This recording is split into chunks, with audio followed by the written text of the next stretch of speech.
So students, last video में हमने data और वेरिएबल के बारे में पढ़ा। सो इस वीडियो में हम डेटा टाइप के बारे में पढ़ेंगे। चलिए स्टार्ट करते हैं।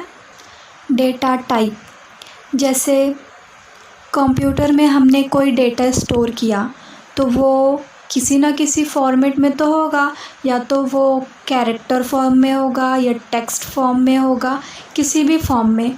तो ये जो सारे फॉर्म होते हैं जिसमें हम डेटा स्टोर करते हैं, तो ये सारे क्या होते हैं, हमारे डेटा टाइप होते हैं, है ना। सो यहाँ पर हम नंबर, कैरेक्टर, स्ट्रिंग और बूलियन, इन सारे डेटा टाइप के बारे में पढ़ने वाले हैं। तो चलिए शुरू करते हैं, एक एक करके समझते हैं, ठीक है। तो यहाँ पर पहला है number. Number is a basically simple number 1 2 3। तो ये सारे हमारे क्या हो गए, नंबर हो गए। लेकिन यहाँ पर नंबर को 2 कैटेगरीज़ में डिवाइड किया है। पहला है इनपुट नंबर और दूसरा यहाँ पर है डेसिमल नंबर। अब इनपुट नंबर कैसा नंबर हो गया, मतलब इनपुट नंबर में कौन से नंबर इंक्लूड होंगे, जैसे 1 2 3, और इसके अलावा -1 -2 -3 एट्सेट्रा। तो ये सारे जो नंबर हैं हमारे किस में इंक्लूड होंगे, इनपुट नंबर्स में। अब यहाँ पर दूसरा है डेसिमल नंबर। बट अब डेसिमल नंबर किस में इंक्लूड होंगे, तो चलिए समझते हैं कि एक्चुअली डेसिमल नंबर क्या होता है।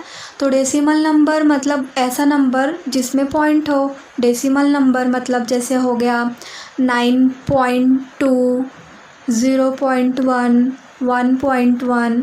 तो ये सारे हमारे क्या हो गए, डेसिमल नंबर हो गए। अब उसके बाद हमारा क्या हो गया, कैरेक्टर।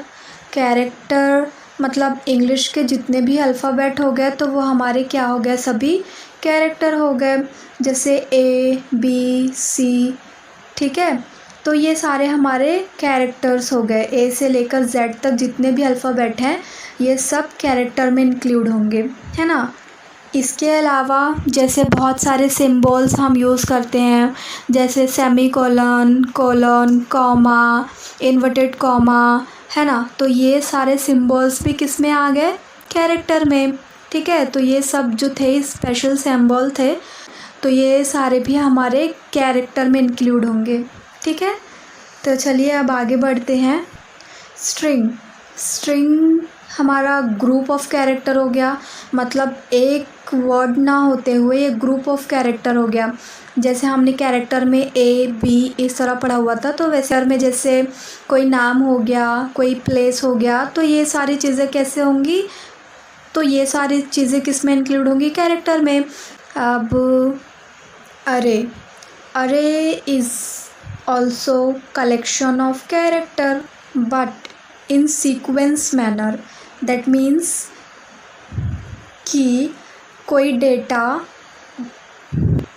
ऐसा कैरेक्टर जिसको स्टोर करना है, लेकिन किस में, डिसेंडिंग ऑर्डर में हो गया या फिर असेंडिंग ऑर्डर में। तो ये क्या हो गया, एक सीक्वेंस हो गया, एक मैनर हो गया डेटा को सेव करने का। तो ये किस में इंक्लूड होगा, अरे में, है ना। जैसे कि हो गया 10, फिर 9, फिर 8 7 6। तो इस तरह से ये हमारा क्या हो गया, अरे। सो इस डेटा को हम अरे में स्टोर करेंगे। इस टाइप के डेटा को, जो भी डेटा हमें कोई सीक्वेंस मैनर में अगर स्टोर करना हुआ तो हम उसे अरे में स्टोर करेंगे, ठीक है।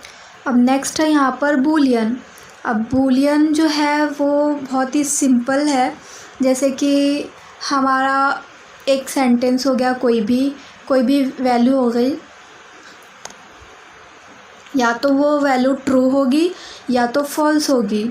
तो अगर या वो ट्रू हुई या वो फॉल्स हुई, तो इस तरह की जो वैल्यू होंगी वो किस में स्टोर होंगी, बूलियन में, ठीक है। तो ये हमारा कौन सा डेटा हो गया, बूलियन। तो ये सारे हो गए हमारे डेटा टाइप जिसे हमने अभी इस वीडियो में पढ़ा। तो आप लोगों को समझ में आ गया होगा। सो अब चलिए बाकी का हम अगली वीडियो में पढ़ेंगे, ठीक है।